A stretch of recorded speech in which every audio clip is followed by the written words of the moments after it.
Hi guys, and welcome to a new video on Sono's Life. As you can see from the title of this video, I am trying something a little different.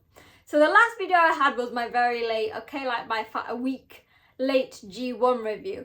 And I thought we're basically now at like the pivotal point in the New Japan calendar. So we've had the G1, we've had the New Japan Cup, we've had the Best of Super Junior, and we are really getting on to the road to Tokyo Dome. I know it's only September and January 2023 seems like worlds away, but a lot is happening in the next few months. So I thought, rather than give you a preview of the current show that we're on, which is the Burning Tour, I'm going to have a look sort of at that tour, but also what we can expect going forward. Because, it's September, and like I said, there is so much going on, so many title matches that are in place, so many big events, that I thought let's go over it and see what's happening. And I guess, in an odd way, because obviously I love predictions, predict what might happen come the Tokyo Dome. So, let's get started. So, I'm actually filming this after the first Burning Spirit show. And I guess the first thing that is yet to come from New Japan is today was the first day in over 2 years that New Japan have allowed fans to scream.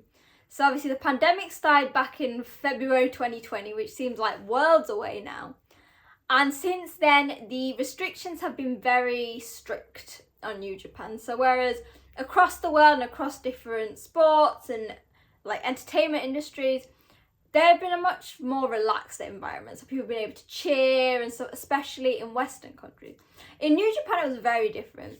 Everyone had to wear masks, which is still the case, and there was no cheering allowed, which was fair enough because these restrictions are sort of the reason that maybe countries like Japan and even Korea have not been as hit hard as the pandemic as we were in the starting months. But after all that time, the wrestlers made their way to Korakuen Hall for the first ever cheer event. Now, again, Japan is not going to let everything happen all at once. So Korakuen, everyone still had masks on, and it was 50% capacity. But I know it sounds weird because I wasn't even there, and I actually wasn't watching it live because I was working. But re-watching it back, something felt different. I felt a bit emotional. The first match was Bad Guy Tito versus Minoru Suzuki.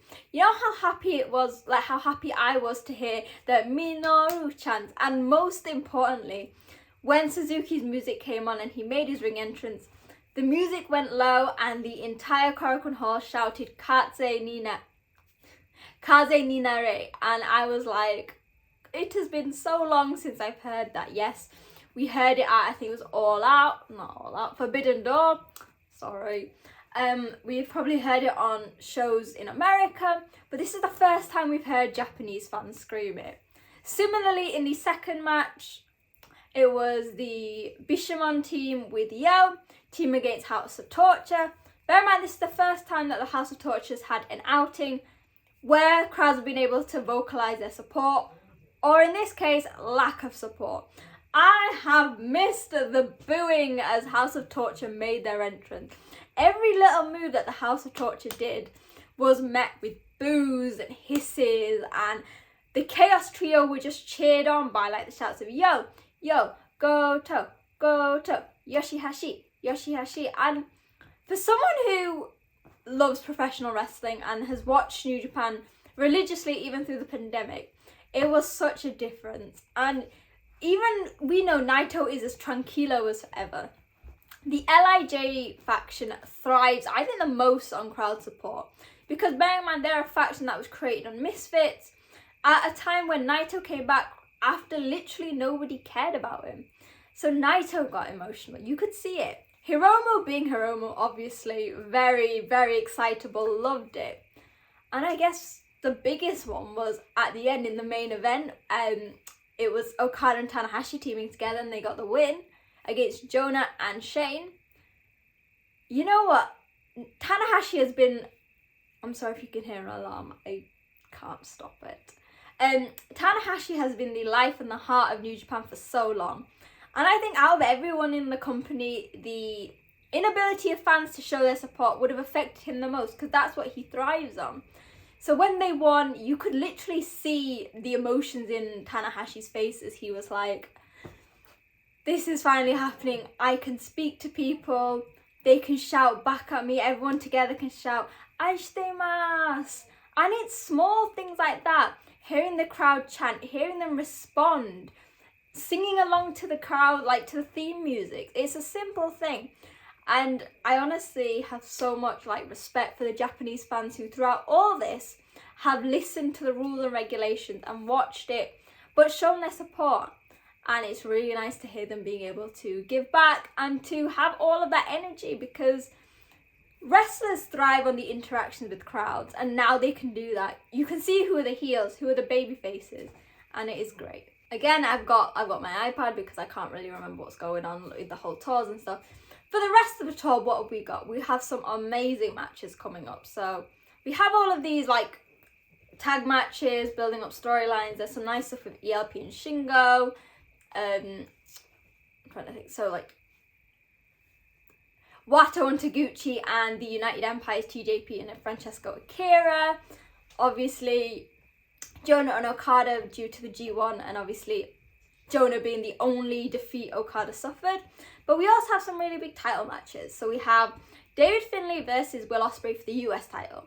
If you have watched New Japan as long as I have, which probably some of you watch longer, you will know Finlay's relationship with the US title. It dates back all the way to when Jay White held it, and the amount of times that he wanted this title off Jay. I mean, it's that one point where like Jay was like, you like after their match where he didn't get the win, it proves that you deserve to be in the main event, but you don't deserve to be in the main event with me. Finlay has been constantly improving. He lost juice, but he has now found his own.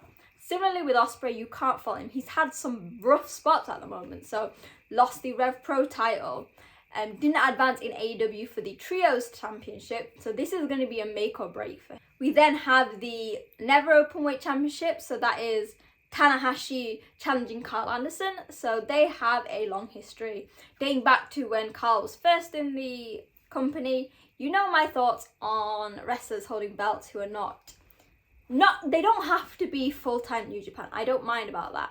But what I think about having champions who are not at least traveling to Japan. I don't know whether it was New Japan or Carl's choice. He was not in the G1, which in my opinion wasn't right. I would love to see Tana hold the Never belt again, but I think Tana's got a sort of knack for jinxing titles, so maybe not. Again, should be a great match. And then I touched upon it before. We have got Master Wato and Taguchi, so the team of 6 or 9, versus Francesco Akira and TJP for the IWGP Junior Heavyweight Championship. I love the team of TJP and Francesco Akira. I told you when I went to see Rev Pro, I actually met Akira, great guy. However, I have a soft spot for the Funky Weapon, and I've watched Master Wato since he was a young lion, and then him going to CMLL. So you know what, another 6 or 9 train, no one's going to be complaining. So that's what you can expect from this tour, which is amazing. Anyway, the next big events is something I'm very excited about. So on the 1st and 2nd of October, e.g. the 1st is yours truly's 26th birthday. Yeah, I know. New Japan is coming back to the UK for the first time since 2019 for Royal Quest Part 2, and your girl has tickets for both nights. Yes, on the first night I have second row ringside seats, and the second night I have tiered seats. I am still hoping that they announce meet and greets because I would love to meet some of my favourites on my birthday. Yeah, so apart from my internally fangirling about how my birthday is probably going to be the best ever because I'm seeing New Japan, there are some huge stars that have been announced. So you've got your usual guys. Zack Sabre Jr. is obviously coming. Okada, Naito, Hiromu is making his way to New Japan Royal Quest 2, which is really great because the first Royal Quest he was obviously out with an injury. Same with I think the Rev Pro show as well. He wasn't there for that either the year before in 2018. We have Jay White, champions there. Jay White's a fellow October baby, so if I finally get to meet Jay, I say finally, if I get to meet Jay for the 3rd time, we're going to have a big celebration, aren't we? And there's also some really interesting names. So, Jonah is going to be there.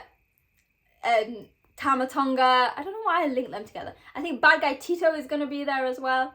It is literally going to be full of so many big stars, and I assume they're going to announce more. Also, big one, I can't remember who it is. Jazzy Gilbert versus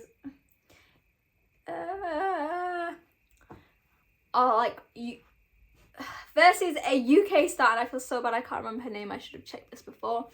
Will be wrestling each other for one of the rounds for the IWGP Women's Championship. Did you ever think we were going to say that? No. So that is going to be really exciting. I think it's been 3 years since New Japan has come back to the UK. Literally, like, a few days ago, everything was coming up on my social media, like, it has been 3 years since you went to see Royal Quest at Stratford, and I got really emotional because I love wrestling. Seeing it live is amazing, and the fact that these guys are coming back to the UK and we'll get to give them the welcome, albeit in a slightly smaller venue. Again, I don't know how I feel about it being Crystal Palace in the middle of nowhere, but it should be exciting. I hopefully will be bringing you a lot of content from there, so vlogs, reviews, maybe interviews. I'm whispering that like something unexpected that you don't know. I don't know it anyway, but who knows, maybe we can get some interviews. If you know anyone that you think I should interview who's going to be there, tag them in the comments and social media. Let them know that I want to speak to them. Specifically Jay White, yes. But that is going to be another huge event, like, not just for me personally, but for British wrestling and New Japan fans, because it's always great when you can have a huge, well, basically the entire roster going to another country and putting on some amazing shows. After that, we have on the 10th of October, so it's literally a few days later, it is called the Declaration of Power. So I think this might be another name for the normal annual Power Struggle show that they have, which is normally the right in the middle mark between the G1 and Wrestle Kingdom, and normally is a big determiner of what is going to be happening on that show. So again, like, oh, I got an eyelash in my eye. Like always, there are 2 huge matches. More will probably be announced. So we have Jonah versus Okada for the briefcase.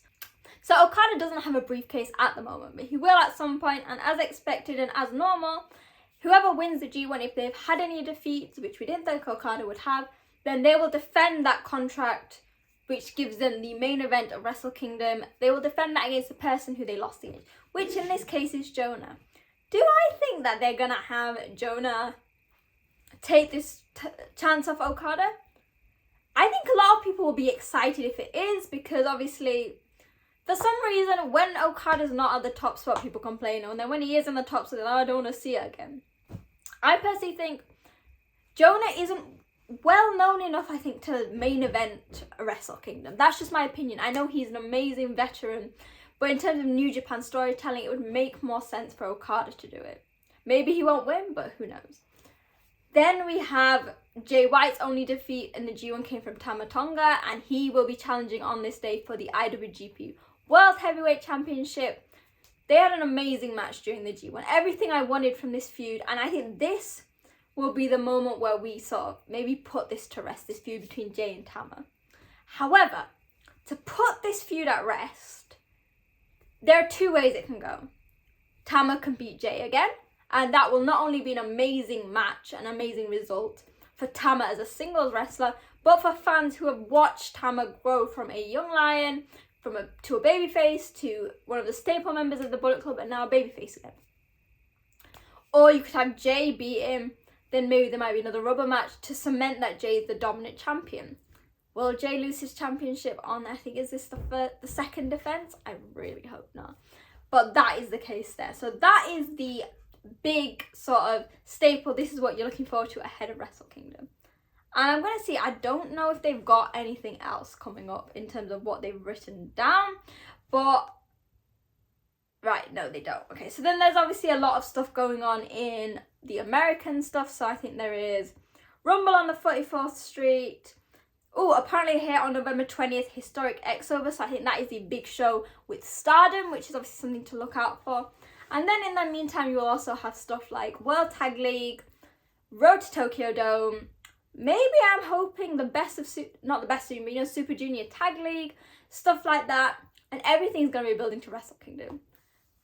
I've been babbling on a lot, so I'm like, do I have time to tell you what I think is going to happen at Wrestle Kingdom? I'm just going to give you a short thing here anyway.